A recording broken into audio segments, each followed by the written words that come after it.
I'm Taylor Hannah. Welcome to this week's edition of Western Perspective. The fight is on for an addiction rehabilitation centre being forced to relocate by a local council, despite its positive work with people struggling with drugs and other life-controlling addictions. The City of Swan is putting pressure on Shalom House to move in the next 12 months because of zoning complications and has rejected their initial application to be zoned as community purposed.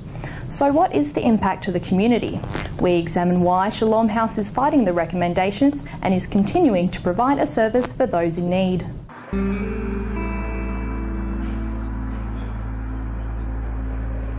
I want families restored, I want mums and dads back together. I couldn't understand why the government of our day, local authorities, state and federal, weren't helping us. It's the fight that could send a successful rehabilitation clinic packing, forced to move despite being allowed to stay in the Swan Valley. It's an epidemic out there, and yet we're elevating the policies and procedures, the rules and acts, guidelines above the next generation that's coming up after us. Shalom House has been involved in legal battles with the City of Swan since 2015 over zoning requirements, with the matter heading to the State Administrative Tribunal.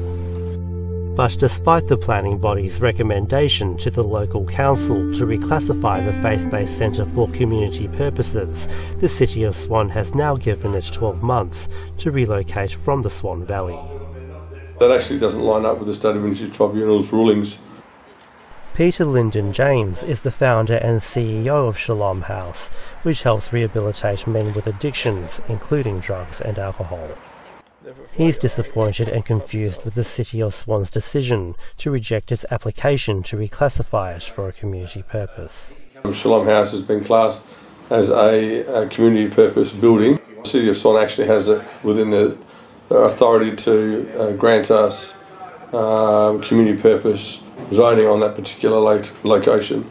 The organisation is currently housing around 140 men requiring help, but the self-funded organisation won't have enough money to move to a new location. We're not a money-generating business, and we're a people-generating business. In other words, we build people, and we actually don't have financially the funds to relocate. The story of Shalom House is a personal one for Peter, spending the majority of his youth on the street or in crime before forming the organisation by accident. I spent 26 years myself in institutions and prisons. I got put in a prison as a 9-year-old boy, never for committing a crime. I got found sleeping in a Good Samaritan bin. My dad ran off with a babysitter, and my mum was a chronic alcoholic. He became involved in drug crimes before deciding to turn his life around. In 2001 I got done. At the time I was selling 2.5 kilos of methamphetamines a day, lots of guns and explosives.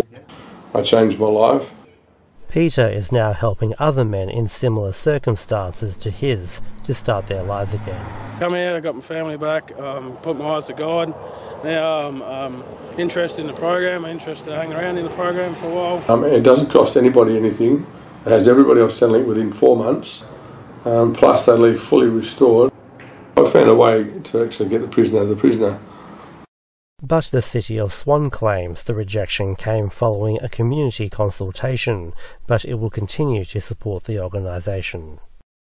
The matter is currently in the State Administrative Tribunal, where it will be heard once again in August. And Peter believes Shalom House won't be going anywhere. Shalom House actually did follow the appropriate laws in its application process. We have followed due process, and so we don't believe that the City of Swan's decision to, say, relocate within 12 months will actually come to fruition. And that's all the time we have for this week. We'll see you next time, but for now, it's back to you. Thank you, Taylor. And that's our weekly news and current affairs. For all the latest happenings, you can visit our website and Facebook page. From Danielle, myself, and the rest of the team, until 8 o'clock next Sunday, a very good evening to you. Good night.